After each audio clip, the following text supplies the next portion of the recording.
Welcome. If you want to dive into the stories and teachings of the Bible in a clear and profound way, this is the right place. Subscribe so you don't miss any videos and help the channel grow by becoming a member. Let's go together on this journey of faith and knowledge. The book of Hebrews in the New Testament contains what many call the Hall of Faith. It's a list of extraordinary men and women whose lives were marked by an unshakable trust in God: Abraham, Moses, David. And amidst these giants, we find a name that makes us stop and think: Jephthah. He's celebrated as a hero of the faith. But when we turn back to the pages of the Old Testament in the book of Judges to read his story, what we find is profoundly disturbing.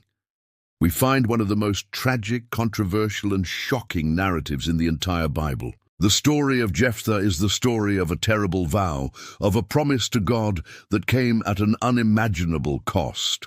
How can a man be both a hero of the faith and the protagonist of such a dark tragedy? I promise that in the next 20 minutes we will unravel this complex story. We will explore the pain of his rejection, the glory of his victory, and the horror of his promise.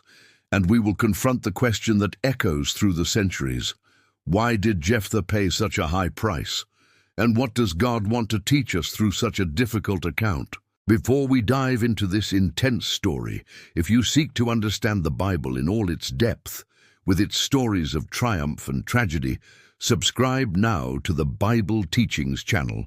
Turn on notifications and leave a comment below asking for a prayer for your life. We want to walk with you on your faith journey. Jephthah's story unfolds during the most chaotic and dark period in Israel's history, the era of the Judges.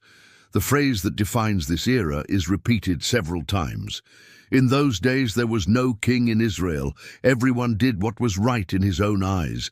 It was a time of spiritual anarchy, of vicious cycles of sin, oppression by enemy nations, crying out to God for help, and the raising of a judge, a military deliverer, to save the people. And then the cycle would begin again. It is in this setting of darkness and instability that Jephthah is born, and his life, from his first breath, was marked by pain and rejection. Judges chapter 11 introduces his origin with brutal honesty. Now Jephthah the Gileadite was a mighty man of valor, but he was the son of a prostitute. His father, Gilead, was a man of means, but his mother's identity stigmatized him forever. He was an illegitimate son, a stain on the family's honor. As he grew up, Jephthah likely felt the weight of contemptuous stares, of whispers, of isolation.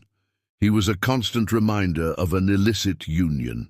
The situation reached its climax when the legitimate sons of Gilead's wife grew up. They didn't want to share the inheritance with the son of the other woman. Envy and prejudice turned into action. They confronted him and drove him out of his own house, his own land. Their words were like knives.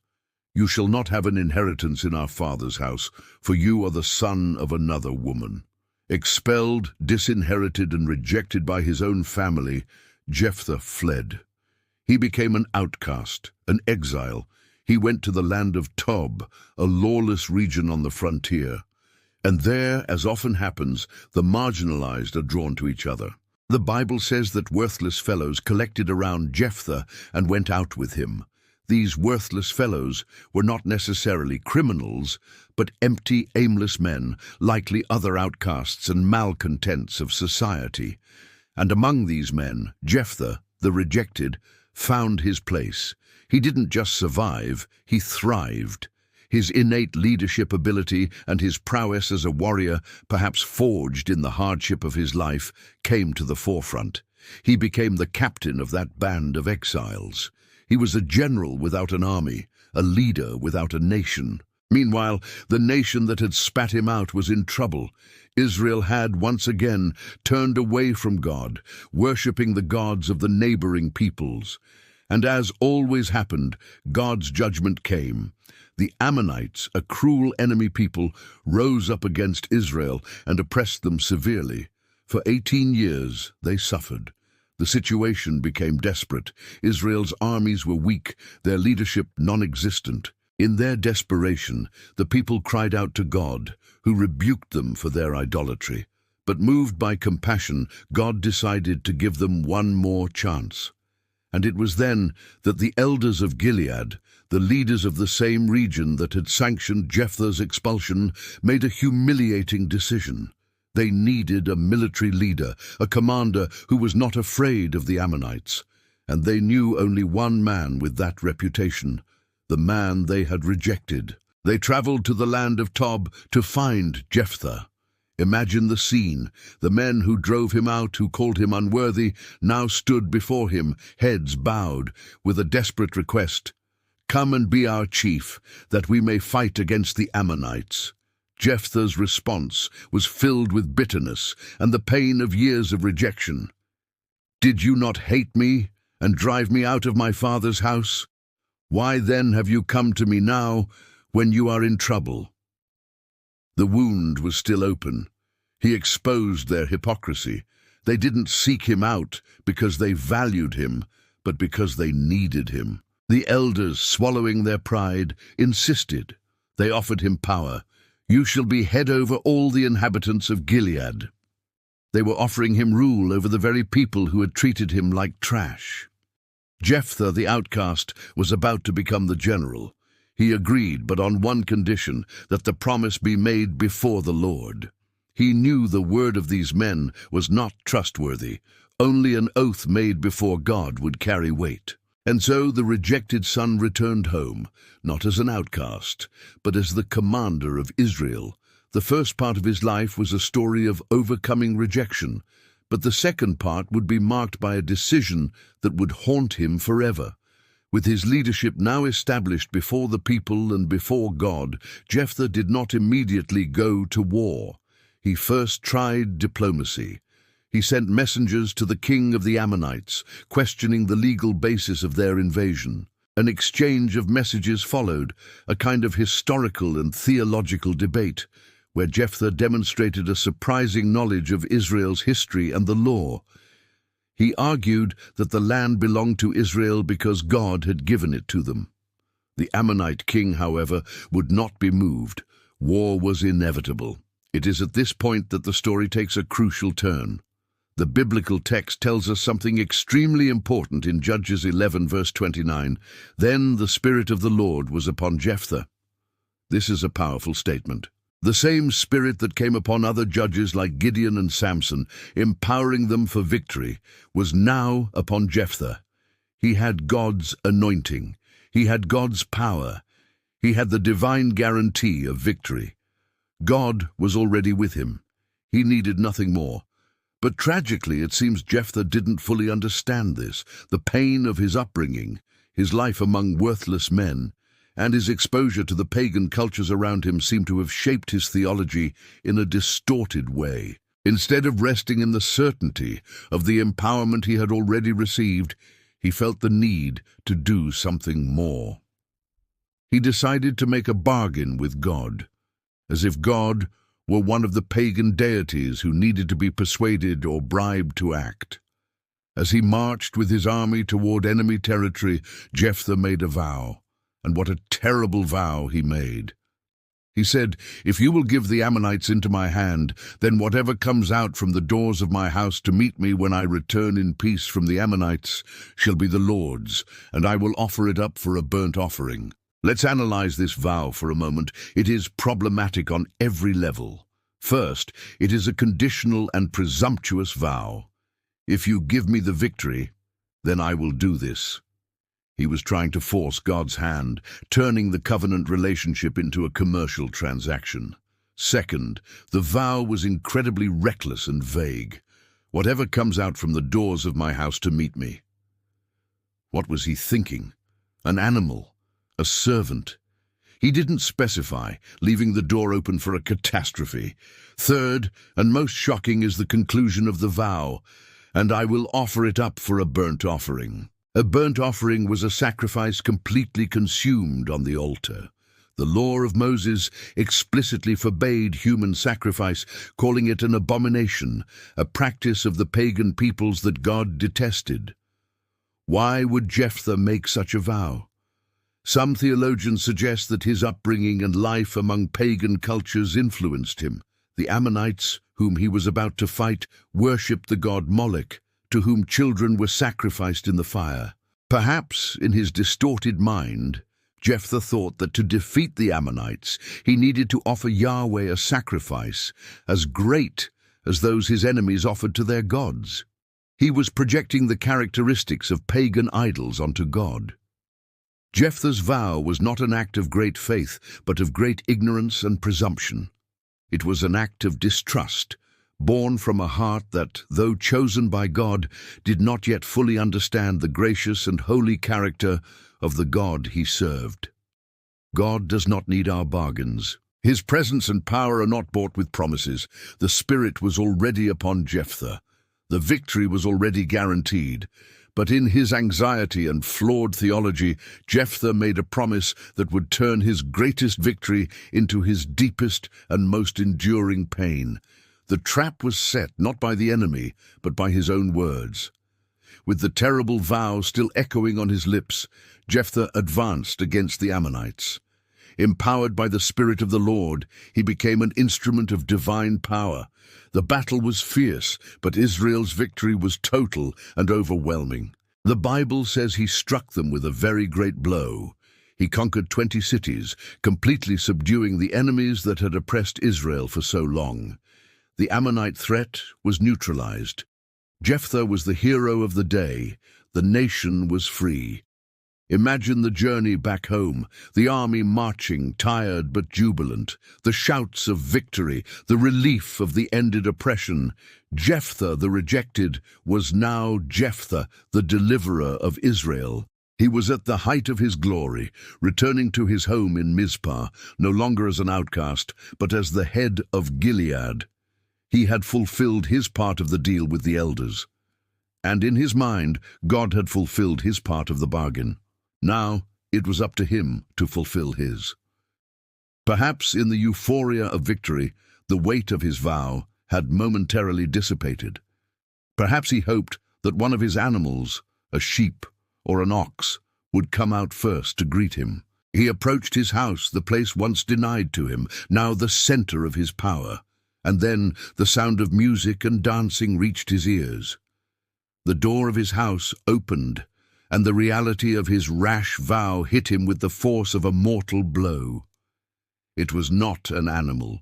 It was not a servant. It was the person he loved most in the world. Behold, his daughter came out to meet him with tambourines and with dances. His daughter, his only child. The text makes a point to emphasize the depth of the tragedy. She was his only child. Besides her, he had neither son nor daughter. She was his treasure, his joy, his heir, the future of his lineage. And she, innocent and full of joy at her father's triumphant return, came out to celebrate him. The moment Jephthah saw her, the jubilation of victory turned to ash. The cry of triumph in his throat became a groan of agony. He tore his clothes, a sign of extreme mourning and despair. And the words that came from his mouth revealed the depth of his anguish and the trap he was in. Alas, my daughter, you have brought me very low, and you have become the cause of great trouble to me. For I have opened my mouth to the Lord, and I cannot take it back. His pain was immense, but in his mind he was trapped. He had made a vow to the Lord, and in the culture of the time, a vow to God was unbreakable. He felt he could not go back on it. His honor, his word, his relationship with God, everything was at stake. His daughter's response is one of the noblest and most moving in the entire Bible. She did not curse him for his foolish vow. She did not protest. Instead, she showed extraordinary submission and courage. She said, "My father, you have opened your mouth to the Lord. Do to me according to what has gone out of your mouth, now that the Lord has avenged you on your enemies, on the Ammonites." She understood the seriousness of the vow and placed her father's honor and the word given to God above her own life. She made only one request, a request that reveals the pain of what she was about to lose. "Let this thing be done for me. Let me alone 2 months, that I may go up and down on the mountains and weep for my virginity, I and my companions." Her weeping was not for death itself, but for her virginity.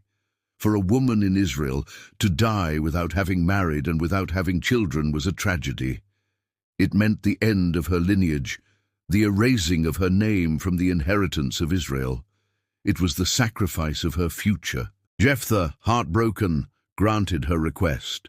For 2 months she and her friends wandered the mountains, mourning the future they would never have. And at the end of the term, she returned to her father. And the biblical text concludes with a chilling and sober sentence. "And he did with her according to his vow that he had made." Jephthah's most glorious victory became his most bitter and personal defeat. The hero of Israel returned home to find a life of mourning, haunted forever by the consequences of a rash vow made in a moment of flawed faith and distorted theology. The question that remains, and that has divided scholars for centuries, is, what exactly does "he did with her according to his vow" mean?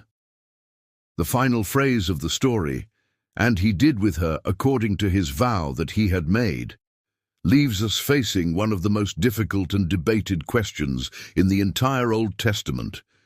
What exactly did Jephthah do to his daughter? The most direct and literal interpretation of the text, especially of the phrase, "and I will offer it up for a burnt offering," leads to the most horrific conclusion, that Jephthah literally sacrificed his daughter as a burnt offering. Those who defend this view point to the explicit language of the vow. The Hebrew word for burnt offering, olah, almost always refers to a sacrifice burned on the altar. They also argue that Jephthah's extreme reaction, tearing his clothes, and his daughter's 2-month lament for her virginity, and by implication her life, make more sense in the context of a literal death. Furthermore, the era of the Judges was a time of such deep spiritual depravity that it would not be impossible for an Israelite leader, influenced by decades of exposure to pagan cultures, to commit such an atrocity, mistakenly believing he was honoring God. If this interpretation is correct, the story is a grim account of how ignorance of God's character and the influence of paganism can lead to acts of horror, even in the name of religion. However, there is another interpretation, advocated by many other scholars. This view argues that Jephthah did not kill her, but dedicated her to a life of perpetual service at the tabernacle, condemning her to a life of virginity. The basis for this interpretation lies in a few points. First, the law of Moses allowed for people and property to be consecrated or devoted to the Lord. A person so dedicated would serve at the tabernacle for the rest of their life. Second, the text emphasizes that the daughter's lament was over her virginity, not her life. This could mean that the main tragedy was the end of Jephthah's lineage, something of extreme importance in Israelite culture. To die to her family, in terms of descendants, was a form of sacrifice. Third, the text ends with the phrase, "she had never known a man." To many, this phrase would be redundant if she had been killed. It would make more sense if the main point was that she remained a virgin. In this scenario, the burnt offering would be understood figuratively, as a total and irrevocable dedication to God. Although this interpretation avoids the barbarity of human sacrifice, it does not diminish the tragedy. Jephthah would still lose his only daughter. His lineage would be cut off forever.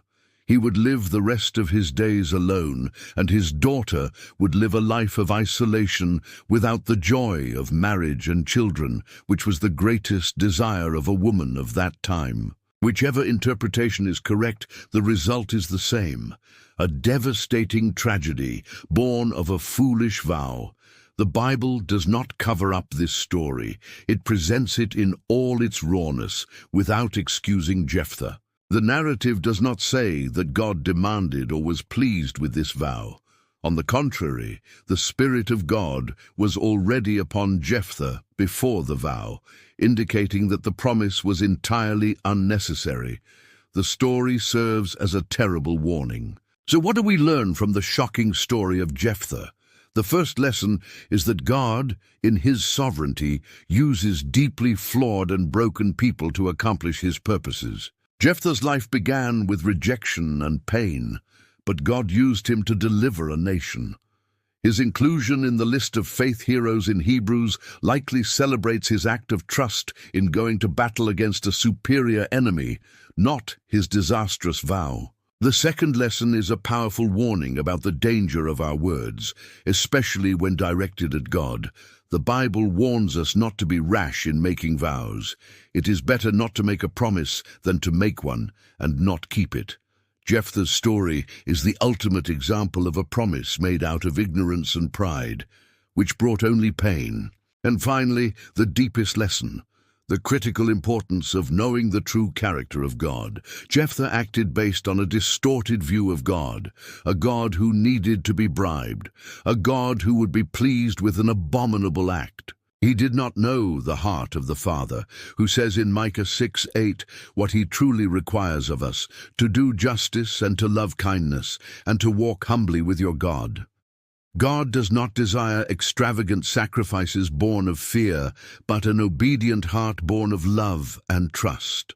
The tragedy of Jephthah was not what he lost, but why he lost it, because he did not truly know the God in whose name he made his terrible promise. If this shocking and complex story of Jephthah has taught you something about the nature of God and the importance of our words, please subscribe to the channel if you haven't already. Leave a comment below sharing your thoughts on this difficult narrative. Your perspective enriches our community.